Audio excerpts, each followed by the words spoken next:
As promised, here is part 2 of the temperature sensor and other sensor reading on tray video, I guess. That's an awful title. This pertains to water cooling.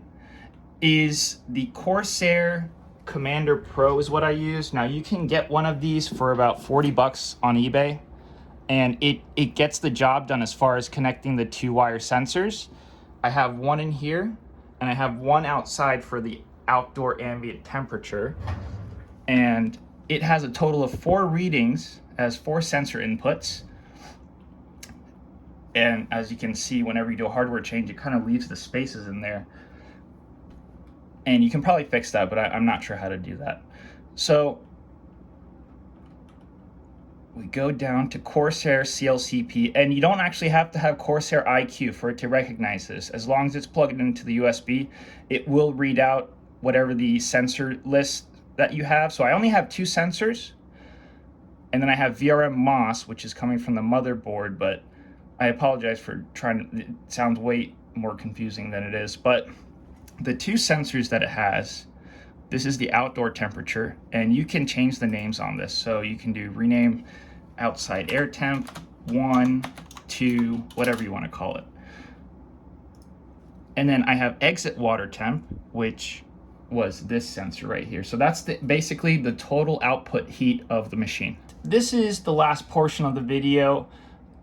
Now, if you wanted these 3 readings in your OSD, so if we launch Heaven Benchmark, you can see that we have our numbers up here, and I even added the CPU VID, outdoor ambient temperature, VRM MOS, and exit water temperature. And that is the reason these 3 are listed the way they do, is because it's a sequential way of getting into the RTSS that was mentioned in the first video.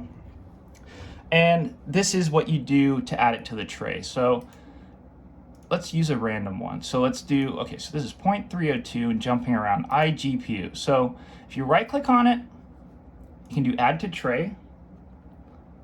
And then if we look down at our tray, we have this reading right here. So we have iGPU 0.307. So let's just put it right here. So now that reading, if you wanted iGPU voltage, it's right there. And you can change the color, you can rename it.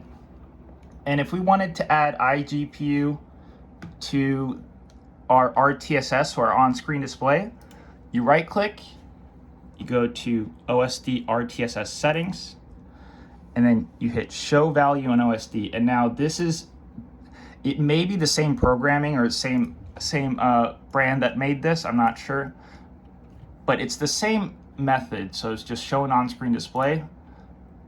And you can see here actually that it does say RTSS. So it's hard to go through this menu on its own. So I found after using this for a lot that if you just right click on the entry that you want, so if it's the 12 volts, say, you can just go down to RTSS settings, and then there you go, instead of having to go through the whole list again. And then if you want to remove this, remove from tray, you can just click on that, or you can just right click and do remove. And make sure once you have done this with Hardware Info 64, go to configure settings, go to main settings, do backup user settings. And now like I have a backup in Hardware Info settings so that you don't have to redo this whole thing each time. Just hit save, and there you go. So that's pretty much it.